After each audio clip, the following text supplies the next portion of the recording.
Hi hello everyone, welcome back to channel She's Life Uncut. അപ്പോൾ ഇന്നത്തെ vlog എന്ന് പറയുന്നത് നമ്മുടെ നോമ്പ് തുറേൻ്റെ വ്ളോഗാണ്. അപ്പം നോമ്പെടുത്ത വീഡിയോ ആരും കാണാതെയാണ് നോമ്പ് തുറ വീഡിയോ കാണാൻ വന്നിട്ടുണ്ടെങ്കിൽ ഒന്ന് പോയിട്ട് നോമ്പെടുത്ത വീഡിയോ കണ്ടിട്ട് വരണേ. അപ്പം ഇന്ന് നമുക്ക് കണ്ണൂർ സിറ്റിയിൽ നമുക്കൊരു ഫുഡ് സ്ട്രീറ്റ് തന്നെ ഉണ്ടാവാറുണ്ട്. നോമ്പിൻ്റെ ടൈം കേട്ടോ. അവിടെ പൊരിച്ചതും കരിച്ചതും വറുത്തതും മുലത്തിയതും ഒക്കെ ആയിട്ട് ഇഷ്ടംപോലെ സാധനങ്ങളുണ്ട്. അപ്പം നമ്മുടെ കണ്ണൂർ സിറ്റിയിൽ നോമ്പ് തുറക്കാണ് പോയിട്ടുണ്ടായത്. ഞാനൊരു ദിവസം നോമ്പെടുത്തത് കൊണ്ട് തന്നെ ഏട്ടൻ പറഞ്ഞു നമുക്ക് നോമ്പ് തുറക്കന്നെ പോവാമെന്ന് പറഞ്ഞ് അങ്ങനെ പോയതാണ് കേട്ടോ. കയറി ചെല്ലുമ്പോൾ തന്നെ നമ്മൾ കുലുക്കി സർബത്തിൻ്റെയും മൊജീറ്റോയുടെയൊക്കെ കടയാണ് കാണുന്നത്. പിന്നെ അതിന് തൊട്ടടുത്തായിട്ട് അൽഫാം, പെറോട്ട എന്നൊക്കെ പറഞ്ഞ് ഇഷ്ടം പോലെ സാധനങ്ങളുണ്ട് കേട്ടോ. പക്ഷേ പതിവിൽ, അതായത് ലാസ്റ്റ് ഇയർ അതിന് മുന്നിലത്തെ വർഷമൊക്കെ വെച്ച് നോക്കുമ്പം നമുക്ക് ഇത്തവണ കുറച്ചുകൂടെ സ്റ്റാൾസ് കുറവായിട്ടാണ് എനിക്ക് തോന്നിയിട്ടുണ്ടായത്. അപ്പം നല്ല അൽഫാമൊക്കെ ഉണ്ടാകുന്നുണ്ട്. നമുക്ക് ഞാനും ഏട്ടനും മോളും പിന്നെ നമ്മുടെ ഏട്ടൻ്റെ മോളുമാണ് പോയിട്ടുണ്ടായത്. അൽഫാം തന്നെ ഗ്രീൻ ഉണ്ട്, റെഡ് ഉണ്ട്, വെറൈറ്റി സാധനങ്ങളൊക്കെ ഉണ്ട്. പിന്നെ നമ്മുടെ പൊട്ടറ്റോ, സ്പൈറൽ പൊട്ടറ്റോ അങ്ങനെയുള്ള കാര്യങ്ങളൊക്കെ ഉണ്ട്. പിന്നെ പൊറോട്ടയുണ്ട്, പത്തലുണ്ട്, റുമാൽ റൊട്ടിയുണ്ട്, അങ്ങനെ ഇഷ്ടം പോലെ സാധനങ്ങളുണ്ട്. അപ്പം നമ്മൾ പോകുമ്പോൾ തിരക്കിയിരുന്നു, എങ്കിലും നമുക്ക് പെട്ടെന്ന് തന്നെ ഒരു പ്ലേസ് കിട്ടിയിട്ടുണ്ടായി. അങ്ങനെ നമ്മൾ 4 പേരും നമ്മുടെ കസേരകൾ ഉറപ്പിച്ച് കഴിഞ്ഞു. കുട്ടികളെ 2 പേര് റിജോർട്ടൻ നമ്മുടെ മേശയുടെ അടുത്ത് ആക്കാണ് അവർ കഴിക്കാൻ എത്തണമല്ലോ. അപ്പം അവർ പറഞ്ഞിട്ടുണ്ടായത് അൽഫാമും കുബൂസുമാണ്. അപ്പം അത് അവർക്ക് ഓർഡർ ചെയ്തു. റിജോർട്ടൻ പറഞ്ഞിട്ടുണ്ടായത് പത്തിരിയും ബീഫുമാണ്. ഞാൻ പറഞ്ഞിട്ടുണ്ടായത് പത്തിരിയും കാടക്കോഴിയാണ് കേട്ടോ. അപ്പോൾ അങ്ങനെ നമ്മളെല്ലാവരും വെറൈറ്റി സാധനങ്ങൾ ഓർഡർ ചെയ്ത് ഇങ്ങനെ കുഞ്ഞുങ്ങൾക്ക് പെട്ടെന്ന് കിട്ടിയിട്ടുണ്ടായി. അത് ഓൾറെഡി ഉള്ളതായതുകൊണ്ട് തന്നെ. പിന്നെ ഒരു റുമാൽ റൊട്ടി പറഞ്ഞിട്ടുണ്ട്. അത് അവർക്ക് 2 പേർക്കും കൂടെ ഒന്ന് പറഞ്ഞു. എന്താണെന്ന് വെച്ച് കഴിഞ്ഞാൽ ചിക്കനും റൊട്ടിയൊക്കെ വെച്ച് അവരെത്ര കഴിക്കുന്നുള്ള കാര്യം നമുക്ക് അറിയില്ലല്ലോ. അതുകൊണ്ട് നമ്മൾ അങ്ങനെയായിരുന്നു ചെയ്തിട്ടുണ്ടായത്. കുട്ടികളെ സംബന്ധിച്ചിടത്തോളം ഫുഡ് കഴിക്കാൻ വരുത്തുന്നുള്ളതല്ല, അവരുടെ കാര്യം എന്താ, പുറത്ത് പോവുക, കറങ്ങാൻ പോവാണ് എന്നുള്ളതാണ് അവരുടെ മെയിൻ കാര്യം. ഇപ്പം ആമയാണെങ്കിലും അനിക മോളാണെങ്കിലും എല്ലാവരും 2 പേരാണെങ്കിലും അവർക്കിങ്ങനെ പുറത്ത് പോകാനാണ് ഭയങ്കര ഇഷ്ടം.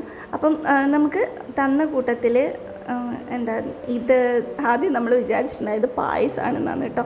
ഒരു വൈറ്റ് കളറും പിന്നെ ഈ നമ്മുടെ പ്രഥമനൊക്കെ പോലെ ഒരു ബ്രൗൺ കളറിലും കിട്ടിയിട്ടുണ്ടായി. അപ്പം നോക്കുമ്പം ഒന്നിൽ സാലനിയും ഒന്നിൽ മയണൈസ് ആയിരുന്നു കേട്ടോ. അപ്പോൾ റിജോൻ്റെ ബീഫ് കറിയാണ് ഇപ്പോൾ കണ്ടത്. റിജോൻ്റെ ബീഫും പത്തലും, എനിക്ക് പത്തലും കാടക്കോഴിയും, മക്കൾക്ക് റുമാൽ റൊട്ടിയും അൽഫാം കേട്ടോ. അപ്പോൾ അങ്ങനെ നമ്മൾ നമ്മുടെ കഴിപ്പൊക്കെ തുടങ്ങി. ഞാൻ തുടങ്ങിയിട്ടില്ല, ഞാൻ ഫോട്ടോ എടുപ്പും വീഡിയോ എടുപ്പായിരുന്നു കേട്ടോ. അങ്ങനെ കുറച്ച് പേരുണ്ടാവുമല്ലോ അല്ലേ, കഴിക്കുന്നതിന് മുമ്പ് എല്ലാം ഫോട്ടോ എടുത്ത് വീഡിയോ എടുത്ത്. ഞാൻ പിന്നെ നിങ്ങളെയൊക്കെ ഒന്ന് കാണിക്കാൻ വേണ്ടിയിട്ട് എടുത്തതാണേ. അപ്പം അങ്ങനെ നമ്മുടെ ഏകദേശം ഫുഡ് അടിയൊക്കെ കഴിയാറായി. കുഞ്ഞു വീഡിയോ ആണ് കേട്ടോ ഇന്നത്തേത്. ജസ്റ്റ് കാര്യങ്ങൾ കാണിച്ചു പോകുന്ന ഒരു വീഡിയോ മാത്രമാണ്. അപ്പോൾ ഫുഡ് കഴിച്ചതിന് ശേഷം കുട്ടിക്ക് ഭയങ്കരമായിട്ട് ആഗ്രഹം ഉണ്ടായതാണ് ഈ ഫ്രൂട്ട് ഐസ്ക്രീം എന്ന് പറയുന്ന സാധനം. ഇങ്ങനെ റോൾ ചെയ്തിട്ട് അതിലിവരിങ്ങനെ ഫ്രൂട്ട്സിൻ്റെ ജ്യൂസ് ഇങ്ങനെ ആക്കി കൊടുക്കും കേട്ടോ. ഇപ്പം വാട്ടർ മെലൺ ചെയ്തു, പിന്നെ ഇത് അനാറാണ്, അനാറ് ചെയ്യും, പിന്നെ പഴം ചെയ്യും, പിന്നെ കസ്റ്റാർഡ് ആപ്പിൾ ഉണ്ട്. അങ്ങനെ എല്ലാ സാധനങ്ങളും, അതായത് ഒരുവിധ ഫ്രൂട്ട്സൊക്കെ അവർ ഇത് കാണുന്നില്ലേ, ആ പിങ്ക് ലൈൻസ് വന്നത് നമ്മുടെ അനാറിൻ്റെ ജ്യൂസാണ് കേട്ടോ. അപ്പോൾ അതിങ്ങനെ എല്ലാ ഫ്രൂട്ട്സും അതിൽ വെച്ച് ഉരച്ചൊരച്ച് കൊടുത്തിട്ടാണ് ഈ ഫ്രൂട്ട് ഐസ്ക്രീം ഉണ്ടാക്കുന്നത്. പിന്നെ അതിൻ്റെ കൂട്ടത്തിൽ തന്നെ ഫ്രൂട്ട് ഇല്ലാത്ത ഫ്രൂട്ടാണെന്നുണ്ടെങ്കിൽ ഇപ്പം മാംഗോൻ്റെ ഗനാഷ് ഒഴിച്ചിട്ടുണ്ട്, ആ സ്ക്വാഷ് പോലത്തത് ഒഴിച്ചിട്ടുണ്ട്. പിന്നെ അങ്ങനെ ഗ്രീൻ ആപ്പിൾ, അങ്ങനെയൊക്കെ അവർ കുറേ സാധനങ്ങൾ ഒഴിച്ച് ഇങ്ങനെ അത് തേച്ച് കൊടുത്തിട്ടാണ് ഫ്രൂട്ട് ഐസ്ക്രീം ഉണ്ടാക്കിയത്. കുഞ്ഞുങ്ങളിത് കഴിക്കുമല്ലോ, ഫ്രൂട്ട് ആയതുകൊണ്ട് തന്നെ എനിക്ക് വലിയ പ്രതീക്ഷ ഉണ്ടായിട്ടില്ല അവർ കഴിക്കുന്നത്. പക്ഷേങ്കിൽ ആ കൗതുകത്തിൽ അവർ ആ സാധനം വേണമെന്ന് പറഞ്ഞിട്ടുണ്ടായി. പക്ഷേ എന്നെ ഞെട്ടിച്ചിട്ട് അവർ 2 പേർക്ക് കൂടെ ഒന്നേ വാങ്ങിച്ചിട്ടുള്ളൂ. കാരണം ഞാൻ പറഞ്ഞല്ലോ കഴിക്കുമോ ഇല്ലയോ എന്നുള്ളത് അറിയാത്തത് കൊണ്ട് തന്നെ. പക്ഷേങ്കിൽ അവർ ആ 2 പേരും കൂടെ കഴിച്ചിട്ടുണ്ടായി കേട്ടോ. അപ്പം ഞാൻ ജസ്റ്റ് ടേസ്റ്റ് ചെയ്ത് നോക്കിയപ്പം അങ്ങനെ വലുതായിട്ട് ഇപ്പം നമുക്ക് 5 ഔട്ട് ഓഫ് 5 ഒന്നും കൊടുക്കാൻ പറ്റുന്ന ഒരു സാധനമൊന്നും അല്ല. എങ്കിൽ പോലും നമുക്കൊരു തണുപ്പ് കിട്ടും. പിന്നെ നമുക്ക് കൂടുതലും ഐസ്ക്രീമിനേക്കാളും കൂടുതൽ ഫ്രൂട്ട്സിൻ്റെ ഒരു ഫ്ലേവറാണ് കേട്ടോ കിട്ടുക. അപ്പം അതുകൊണ്ട് തന്നെയായിരിക്കും ഫ്രൂട്ട് ഐസ്ക്രീം എന്ന് പറയുന്നുണ്ടാവുക. അപ്പം അങ്ങനെ അതാണ് ഇന്നത്തെ മെയിൻ എന്ന് പറയുന്നത്. അതായത് കുഞ്ഞുങ്ങൾ നമ്മൾ ആദ്യം കയറിയപ്പോൾ തന്നെ ഇത് വേണമെന്നായിരുന്നു പറഞ്ഞിട്ടുണ്ടായത്. പക്ഷേ നമ്മൾ അവരോട് പറഞ്ഞു മെയിനായിട്ട് എന്തെങ്കിലും കഴിച്ചു കഴിഞ്ഞാൽ നമ്മൾ വാങ്ങിച്ചു തരാമെന്ന്. അങ്ങനെ അവർ കഴിച്ചതിന് ശേഷമാണ് നമ്മൾ വാങ്ങിച്ചു കൊടുത്തിട്ടുണ്ടായത്.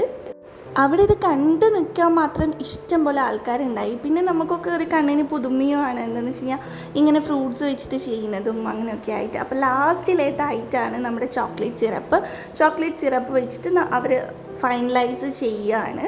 എന്നിട്ട് ഇങ്ങനെ ഓരോ സ്ലൈസ് ഇങ്ങനെ ചിരണ്ടി ഈ നമ്മുടെ പേപ്പർ കപ്പ് ഉണ്ടല്ലോ അതിലേക്ക് ആക്കി മാറ്റുകയാണ് കേട്ടോ. കാണുന്നില്ലേ, ഇങ്ങനെ ചിരണ്ടി കൊടുക്കുകയാണ്. അപ്പം അത് നമ്മളും നമ്മുടെ മക്കൾക്ക് വാങ്ങിച്ചു. ഒരു കപ്പിന് 80 രൂപയാണ് കേട്ടോ. 80 രൂപ വേർത്താണോ എന്ന് ചോദിച്ചു കഴിഞ്ഞാൽ എനിക്കങ്ങനെ വേർത്തായിട്ടൊന്നും തോന്നുന്നില്ല. പക്ഷേ എങ്കിലും ഒരു കൗതുകത്തിന് നമുക്ക് വാങ്ങിച്ച് കുടിക്കാമെന്ന് ഉള്ള കാര്യം. അപ്പോൾ ഇതാണ് നമ്മുടെ നോമ്പ് തുറ. ഇന്ന് ഇത്രയും ഉണ്ടായിരുന്നുള്ളൂ നോമ്പ് തുറ എന്ന് പറയാൻ വേണ്ടിയിട്ട്. നമ്മൾ ടൗണിലൊന്ന് പോയി എല്ലാവരും എൻജോയ് ചെയ്തു. അപ്പോൾ ഇന്നത്തെ വീഡിയോ എല്ലാവർക്കും ഇഷ്ടമെന്ന് വിചാരിക്കുകയാണ്. അപ്പം നമ്മുടെ നോമ്പ് തുറ വീഡിയോ ഇഷ്ടമായിട്ടുണ്ടെങ്കിൽ നിങ്ങൾ ലൈക്ക് ചെയ്യുക. കൂടുതൽ വീഡിയോസ് കാണാൻ വേണ്ടിയിട്ട് നമ്മുടെ ചാനലൊന്ന് സബ്സ്ക്രൈബ് ചെയ്ത് സപ്പോർട്ട് ചെയ്യുക കേട്ടോ. പിന്നെ നിങ്ങളുടെ വാല്യുബിൾ ആയിട്ടുള്ള അഭിപ്രായങ്ങളും നിർദ്ദേശങ്ങളും നമുക്ക് കമൻറ്റ് ചെയ്ത് പറയേണ്ടതാണ്. പിന്നെ ഈ വീഡിയോ നിങ്ങൾക്ക് ഷെയർ ചെയ്യാൻ പറ്റുന്നതാണെങ്കിൽ ഷെയർ ചെയ്യുക. പിന്നെ പറ്റുന്ന ആൾക്കാരാണെന്നുണ്ടെങ്കിൽ സിറ്റിയിൽ ഈ ഒരു സ്ഥലം നമ്മുടെ നോമ്പ് തുറയുടെ സിറ്റിയിൽ ഫുഡ് സ്ട്രീറ്റ് ഒന്ന് കണ്ടുപോയി നോക്കുക കേട്ടോ. അപ്പം നമുക്ക് അടുത്ത എപ്പിസോഡിൽ അധികം വൈകാതെ തന്നെ കാണാം. അതുവരെ എല്ലാവരും സുഖമായിട്ട് സന്തോഷമായിട്ട് സേഫായിട്ടിരിക്കുക. Tata bye, love you all.